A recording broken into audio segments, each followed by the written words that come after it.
এখান মাইর খেয়ে যাবো, তারপরে থরস বিল্লাল কাজ করবে না। বিল্লাল হইলো এক কথার মানুষ, ও একবার বলছে পেছন ভাড়া দিবে না মানে দিবে না। আমি কাজ করবো, আমি কাজ করবো।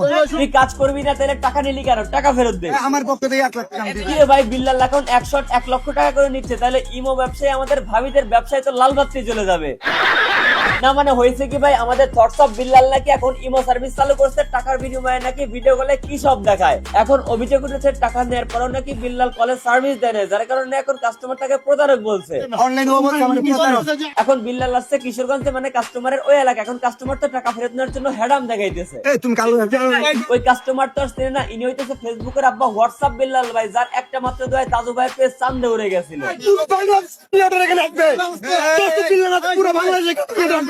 বাংলাদেশের সব ক্রিয়েটাররা তো তোর বাবার থেকে আদা নিয়ে মুরগি রাইন দেখাইছিল, যার কারণে সবাই ওখানে যাইতে হবে। কন্ট্রোল কাকা কন্ট্রোল হইতেছে না কোনোভাবেই। সব ভান্ড এক জায়গা হয়ে সাহায্যের ক্রেডিট নিয়ে মারামারি লাগাইছে, এইটা যে সহ্য করবে তার আব্বা দুইটা।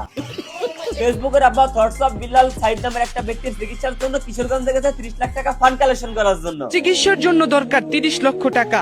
এইটা ভালো কাজ, কিন্তু আপনার যখন উদ্দেশ্য হবে সাহায্যের নামে ক্রেডিট নেওয়া, এইটা তো ভালো কাজ হইতে পারে না। এই ক্রেডিট নিয়ে লাগছে এখন মারামারি। সুমন নামে একটা ব্যক্তির কথা হইতেছে যে আমি 7 দিন ধরে যে পরিশ্রম করতেছি, বিল্লাল 1 ঘন্টায় এসে সেই সব পরিশ্রমের ফল 1 ঘন্টায় খাইয়া ফেলতেছে। এই উদ্যোগটার জন্য 7 দিন যাবত ঘরে ঢুকে না সুমন। আমরা তো আবার ওই কিশোরগঞ্জের রাব্বি বলতেছে ভাই আমি এত বড় একজন কন্টেন্ট ক্রিয়েটর, আমি কোনো ক্রেডিটই পাইতেছি না, উল্টা আরো বিল্লাল আমাকে অপমান করতেছে। এবার বিল্লালের কথা, রাব্বি আমাকে অনলাইনে প্রতারক বলছে, আমি ফান্ড কালেকশন করব না। দর্শক বিল্লাল মানুষের সাথে প্রতারণা করে। বিল্লালের আরো একটা বাহানা হইতেছে, ওই যে সুমন নামের ওই ব্যক্তির কমেন্টের বক্তব্য অনুযায়ী কিশোরগঞ্জের লোক এর থেকে বেশি টাকা কালেকশন করার সামর্থ্য রাখে। এখন বিল্লালের কথা হইতেছে কিশোরগঞ্জের লোক যদি একাই 30 লক্ষ টাকা বেশি ফান্ড কালেকশন করতে হয়, তাহলে আমি কার কি চুল ছিঁড়তে আসছে, আমি এখানে থাকবোই না। সে কিশোরগঞ্জবাসী এর চাইতে ভালো টার্গেট পূরণ করার তো সক্ষমতা রাখে।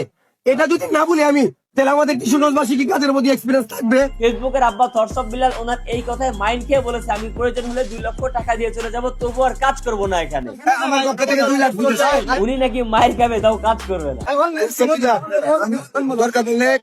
দরকার পড়লে এখান মাইর খেয়ে যাবো, তারপরে থরস বিল্লাল কাজ করবে না। ভাই ফেসবুকের আব্বা বিল্লালের যারা সন্তান রয়েছে তাদেরকে বলতেছি ভাই দেখ, তোদের বাপের এই সমস্ত মানবিক কাজগুলো আমিও তোদের মতো একইভাবে 100% সাপোর্ট করি, কিন্তু এই যে লালবাড়ি গিয়ে এসে পাগলামি, এইগুলাকে আমি কোনোভাবেই সাপোর্ট করি না। যদি তোদের বাপের হেল্প করার মূল উদ্দেশ্য হয় তাহলে এইগুলা কি? এখান মাইর খেয়ে যাবো, তারপরে থরস বিল্লাল কাজ করবে না। ভাই সাহায্যের নামে যদি ক্রেডিট আর নাম কামি সব থেকে বড় হয়, তাহলে কি এরা সাহায্য করতে আসছে? ফেসবুকের আব্বা বিল্লালের সামর্থ্য আছে তাই 30 লক্ষ টাকা ফান্ড কালেকশন করে সাহায্য করতে গেছে কিশোরগঞ্জ। এটাকে আমরা আরো অ্যাপ্রিশিয়েট করে উৎসাহ দেবো ভবিষ্যতেও। কিন্তু কি রে ভাই, ইলেকশন কোনো কারণে আসতে পারেনি, এখানে সবার সামনে তাকে অপমান করার কি আছে? সবুজ কোনো দরকার নাই। কিশোরগঞ্জে একজন অনেক বড় সেলিব্রিটি আপনারা যারা মনে করেন, কিন্তু আমি আর সেলিব্রিটি মনে করি না, কারণ ভাই সবুজের সামর্থ্য নাই, ওর সময় হয় নাই তাই সে আসে নাই, এই জন্য সবার সামনে ওকে অপমান করতে হবে এইভাবে। তাহলে বাংলাদেশে তো কয়েক লক্ষ কন্টেন্ট ক্রিয়েটর আছে, সবাইকে কিশোরগঞ্জে ডেকে ওদের হাতে বাড়ি ধরায় দেন। মানে আপনি কন্টেন্ট ক্রিয়েটর হয়েছেন, ব্যাস আপনাকে হেল্পিং ভিডিও করতেই হবে এবং সেটাকে ভিডিও করে আবার সোশ্যাল মিডিয়াতে দেখাইতেই হবে, নাহলে আপনি রোহিঙ্গা।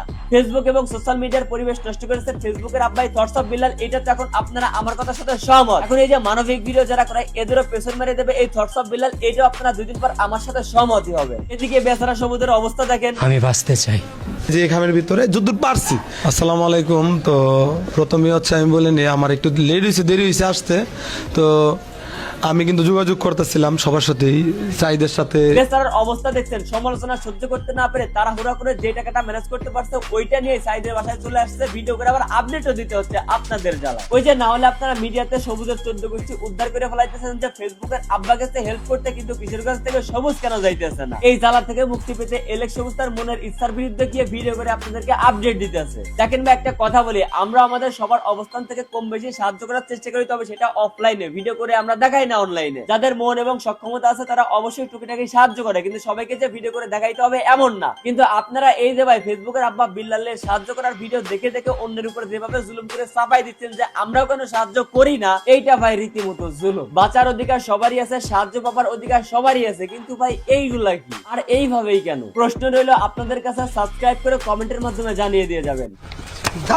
আজকের ভিডিও এই পর্যন্ত। ভিডিও কেমন লাগলো কমেন্ট করেন, ভালো লাগলে লাইক করেন, পেজ ফলো করেন আর ইউটিউব চ্যানেল অবশ্যই সাবস্ক্রাইব করেন।